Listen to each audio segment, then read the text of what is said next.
तो माता दीन को वहाँ एक अच्छे बंगले में टिका दिया गया।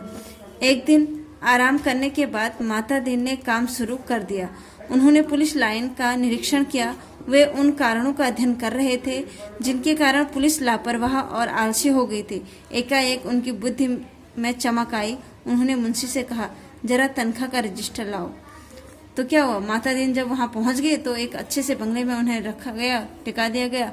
और एक दिन आराम करने के बाद जो है माता दीन फिर अपने काम पर शुरू हो गई। उन्होंने पुलिस लाइन की जो निरीक्षण किया और उन कारणों का अध्ययन भी किया कि जिससे कि पुलिस जो है लापरवाह हो रही है, क्यों हो रही है, आलसी क्यों हो रही है। लेकिन एकाएक जो है उसकी बुद्धि चमक गई और उनकी बुद्धि चमक गई और उन्होंने क्या कहा, मुंशी से कहा कि जरा तनख्वाह का रजिस्टर तो लाओ। तनख्वाह का रजिस्टर देखा तो सब समझ गए, कारण पकड़ में आ गया।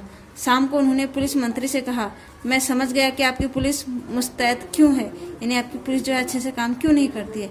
आप इतनी बड़ी बड़ी तनख्वाहें देते हैं, यह क्या मजाक है। आखिर पुलिस अपराधी को क्यों पकड़े। हमारे यहाँ पुलिस वालों को कम तनख्वाह देते हैं तो वे 24 घंटे जुर्म की तलाश करते हैं। आप तनख्वाह फौरन घटाइए।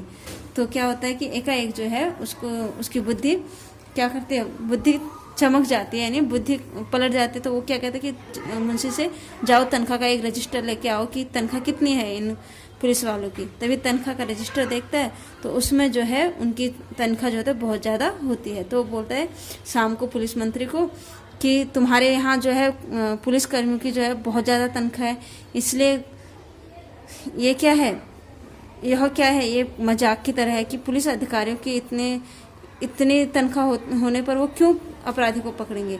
लेकिन हमारे देश में जो है पुलिस कर्मियों की जो है तनख्वाह कम है, इसलिए वो 24 घंटे जो है जुर्म की तलाश में रहते हैं। और आप तो तनख्वाह इनकी क्या करो, फौरन घटा दो, तुम्हारे पुलिसकर्मी भी अच्छे हो जाएंगे। पुलिस मंत्री बोले, मगर यह तो अन्याय होगा। यदि उन्हें अच्छा वेतन नहीं मिलेगा तो वे काम ही नहीं करेंगे, क्यों करेंगे।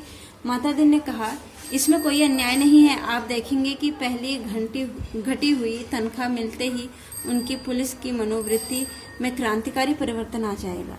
जब पुलिस मंत्री बोलते हैं कि मगर यह तो अन्याय होगा उनके प्रति, क्योंकि अगर अच्छा वेतन नहीं देंगे तो वो काम क्यों करेंगे। माता दीन ने कहा कि नहीं, ये अन्याय नहीं होगा, बल्कि आप देखेंगे कि पहली घटी हुई जो तनख्वाह मिलेगी तो उनकी मनोवृत्ति में क्रांतिकारी परिवर्तन आएगा और वो काम करने लगेंगे। पुलिस मंत्री ने तनख्वाह घटा दी और 2-3 महीनों में सचमुच फर्क आ गया। पुलिस एकदम मुस्तैद हो गई, चारों ओर नजर रखने लगी। अपराधियों की दुनिया में घबराहट छा गई।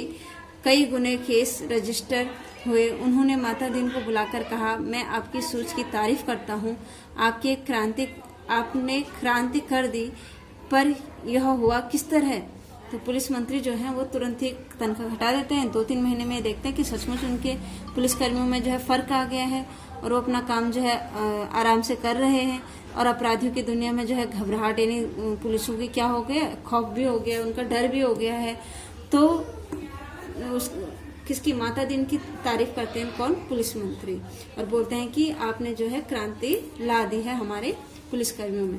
माता दीन ने समझाया, बात बहुत ही मामूली है, कम तनख्वाह दोगे तो मुलाजिम की गुजर नहीं होगी।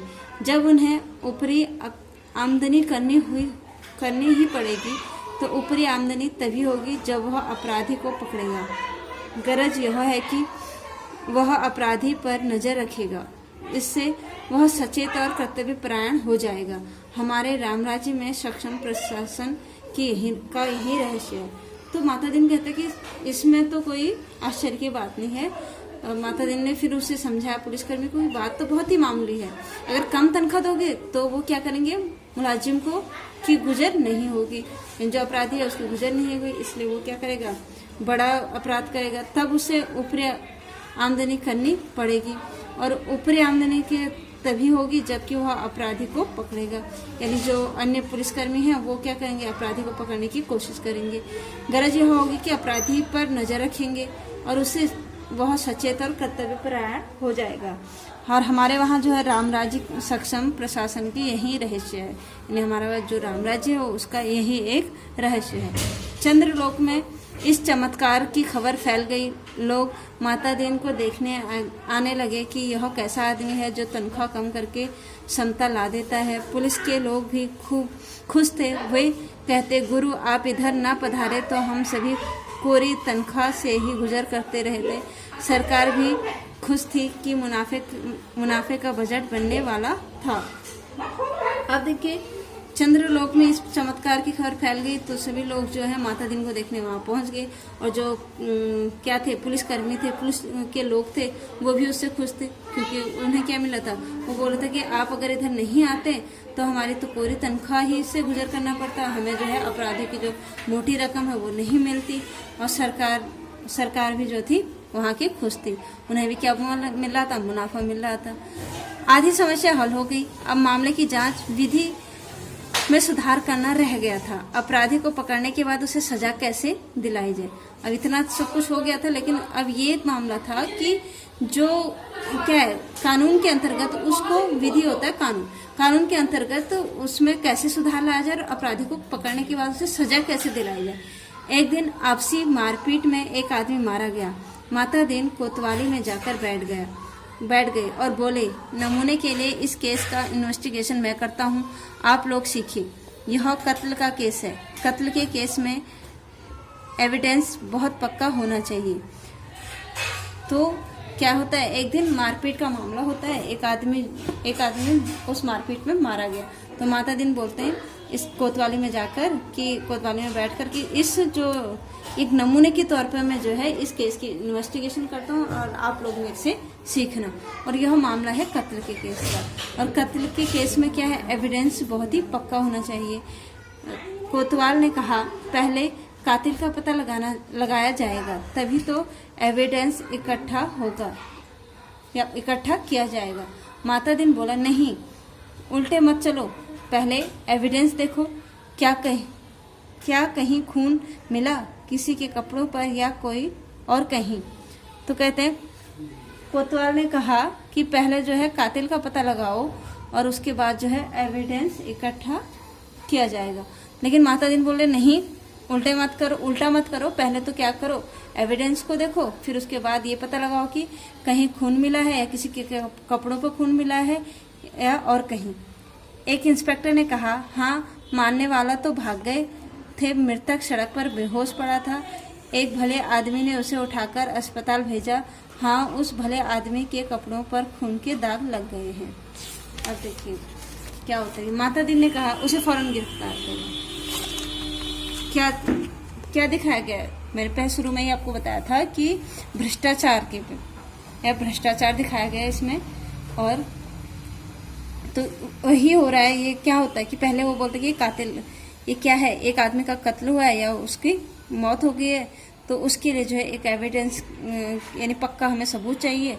तो उसके लिए क्या करना होगा, पहले जो है हमें उस एविडेंस को देखो और कि क्या कहीं खून मिला है या किसी के कपड़ों पर खून मिला है। तो जो और पुलिसकर्मी होते हैं वो बोलते नहीं, पहले हमें अपराधी को ढूंढना चाहिए। लेकिन उसका जो माता दीन होता है वो कहता है, नहीं, पहले आप एविडेंस को ढूंढो जिसमें भी ये सबूत हमें मिले। तो एक इंस्पेक्टर जो है वो कहता है कि हाँ, मारने वाला तो जो था वो भाग गया, लेकिन जो मृतक सड़क पर बेहोश पड़ा था उसको पकड़कर एक अच्छा आदमी था, वो भला आदमी था, वो अस्पताल लेके गया, उसके कपड़ों में हमें खून के दाग मिल रहे हैं। तभी माता दीन बोलता है कि जाओ उस व्यक्ति को क्या करो, फौरन गिरफ्तार कर लो। कोतवाल ने कहा, मगर उसने तो मरते हुए आदमी की मदद की थी।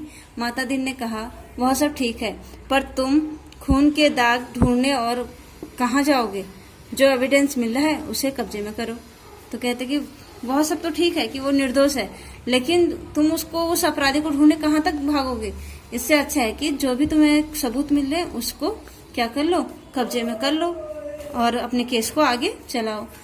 उस भले आदमी को पकड़कर बुलवा दिया गया और उसने कहा, मैंने तो मरते हुए आदमी को अस्पताल भिजवाया था, मेरा क्या कसूर है? माता दीन ने उससे कहा, पर तुम झगड़े की जगह गए क्यों? उसने जवाब दिया, मैं झगड़े की जगह गया नहीं, मेरा वहाँ मकान है, झगड़ा मेरे मकान के सामने हुआ। पर माता दीन उससे बार बार कहते रहे, सो ठीक है, पर झगड़े की जगह जाना ही क्यों? माता दीन ने इस तर्क से पुलिस के लोग प्रभावित हुए। अब माता दीन ने इन्वेस्टिगेशन का सिद्धांत समझाया। देखो, आदमी मारा गया है तो यह पक्का है, किसी ने उसे जरूर मारा, किसी को सजा होनी चाहिए। सवाल है किसको सजा होनी है। पुलिस के लिए यह सवाल महत्व नहीं रखता जितना यह सवाल कि जुर्म किस पर साबित हो सकता है या किस पर साबित होना चाहिए। सजा मानने वाले को होती है या बेकसूर को, यह अपने सोचने की बात नहीं है। यह अपने सोचने की बात नहीं है। हमारे लिए सब मनुष्य बराबर है।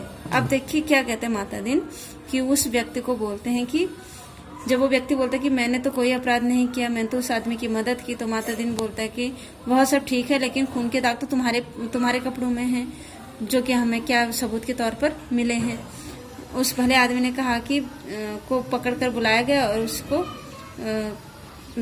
वो बोलता है कि मैंने उसे नहीं मारा। तो माता दीन बोलता है कि माता दीन उससे कहते कि तो झगड़े की जगह पर गए ही क्यों।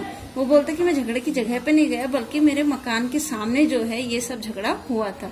तो माता दीन उससे बार बार कहता है कि सो तो ठीक है, लेकिन फिर भी तुम झगड़े के बीच में गए। माता दीन फिर तर्क से पुलिस के लोग जो थे वो प्रभावित हुए। तो माता दीन बोलता है कि मैं इसकी जांच पड़ताल का सिद्धांत समझाता हूँ कि देखो, आदमी तो मारा गया, पक्का ही मारा गया, लेकिन अब हमें क्या जरूरत है कि मारा गया, जरूर मारा गया, लेकिन सजा किसको होगी। सवाल यह नहीं कि सजा किसको होनी चाहिए या अपराधी कौन है। सवाल तो हमें यह है, हमारे पास यह है कि हमें सबूत किससे मिले हैं। जहां हमें सबूत मिले हम उसी को अपराधी घोषित करेंगे, चाहे वो अपराधी हो चाहे वो बेकसूर हो। तो हमारे लिए तो सभी मनुष्य क्या है, बराबर हैं।